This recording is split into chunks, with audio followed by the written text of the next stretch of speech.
pretty much when I got to college, that's whenever I was able to get outside of my environment and understand where I came from and why things were the way it was. Because, it's basically like almost like systemic racism. Like, I grew up in I grew up in project homes. I grew up very poor. There's not a lot of opportunity. We only think that sports is our only way out. And it's hard to even make it out in sports because we have a lot of great athletes, but you can very easily get caught up in the life of, living in the area that you live in. But fortunately, I was able to make it out. And once I got to school, I started to understand more about where I came from and why certain things were a certain way, like poor education or lack of money, lack of the platform to like go to college because my parents didn't finish college or anything like that. I did this on my own pretty much. And that Colin Kaepernick situation, that was about 4 years ago. That was my first year. That's pretty much what started it, whenever it started to actually mean something to me about like, racism in sports and stuff like that. I was a freshman in college, and my first initial reaction to that was like, I basically was getting what the media was feeding to me. And what they were saying was, oh, he's disrespecting the flag, he's disrespecting the country. And for a second, I started to follow that. Like, man, I think he's pretty wrong for that.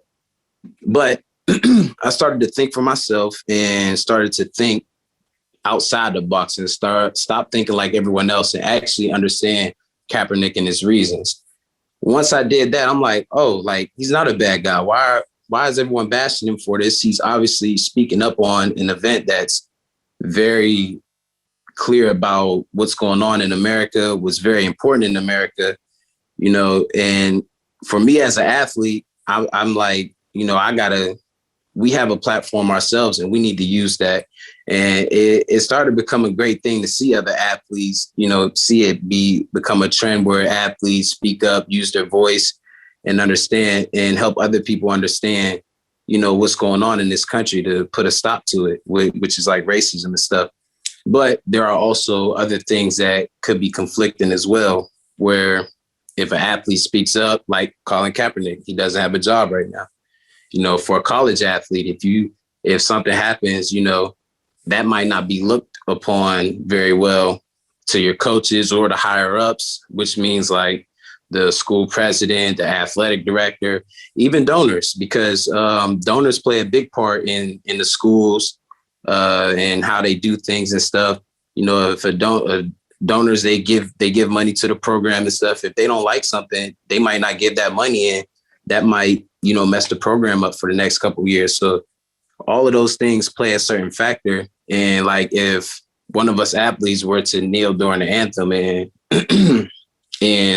someone wouldn't like it, I could lose my scholarship. Like, and then what happens for me is, I go back to where I came from. I don't have the necessary opportunities to make it out and do the things what I want to do in life. So for me, I think that my ultimate goal in life is to just keep pushing for my athletic career, keep trying to break this generational gap or curse or however you want to call it. Actually have money, buy my mom a house, do those things, generate wealth.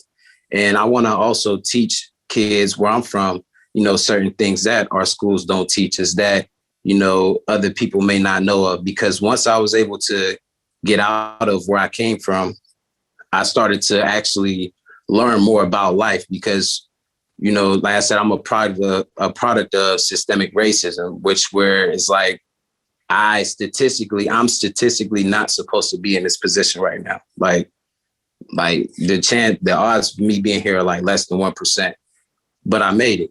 And regardless if I'm lucky or not, I want to give that game back to kids, and I want to push them to be the best they want to be at, whether it's sports, music, whatever they want to do. I want to help them just keep pushing forward to whatever their dreams and goals are, and not get like clouded up into other things. Like that could be holding them back, whether it's hanging out, with people that are doing the wrong things at the wrong time, or whatever the case is. And then also I want to just shed light on some historical factors because, like I said, a poor education is the biggest thing about what's going on in America.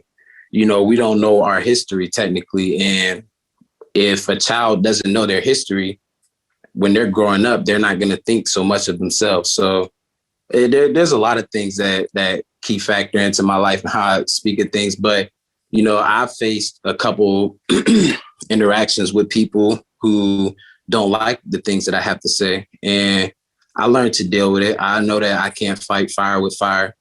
And I also just, I try to educate that person. But, if I can't, then that's pretty much their problem. I hope that they can find peace in themselves one day. But recently, before I came out here to Portugal, I was getting my car fixed, and this lady, she was working on my car, and I forget what we were talking. We were talking about the NBA though. Basketball obviously came up in the conversation. We were talking about the NBA, and then she said, "Oh, I love watching the NBA. I just wish they wouldn't speak up on politics. I just want them to play basketball." And like for me as a basketball player, that felt like a basically slap in the face. I had to take a step back mentally, before I got mad or anything, and just had to take a deep breath. And, I didn't say anything to her. I just let it go. I wanted to go back and explain to her, because like, what if I just told her, I think that you should just work on cars and not speak up on politics or anything.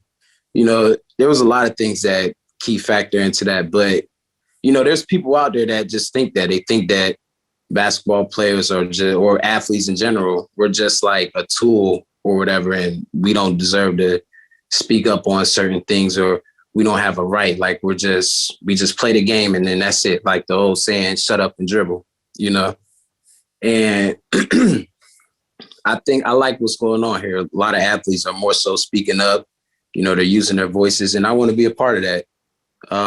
That way, when I look back at it and when America's pushing for change and, when change does come, I could proudly say like, I did my work. I did my fair share of that. I had my story, and it also helps for the younger generation. It helps them feel more comfortable with speaking up and stuff, and, understanding that these things aren't right and it's okay to speak up on it, because a lot of people will just want to shut you out or shut you up.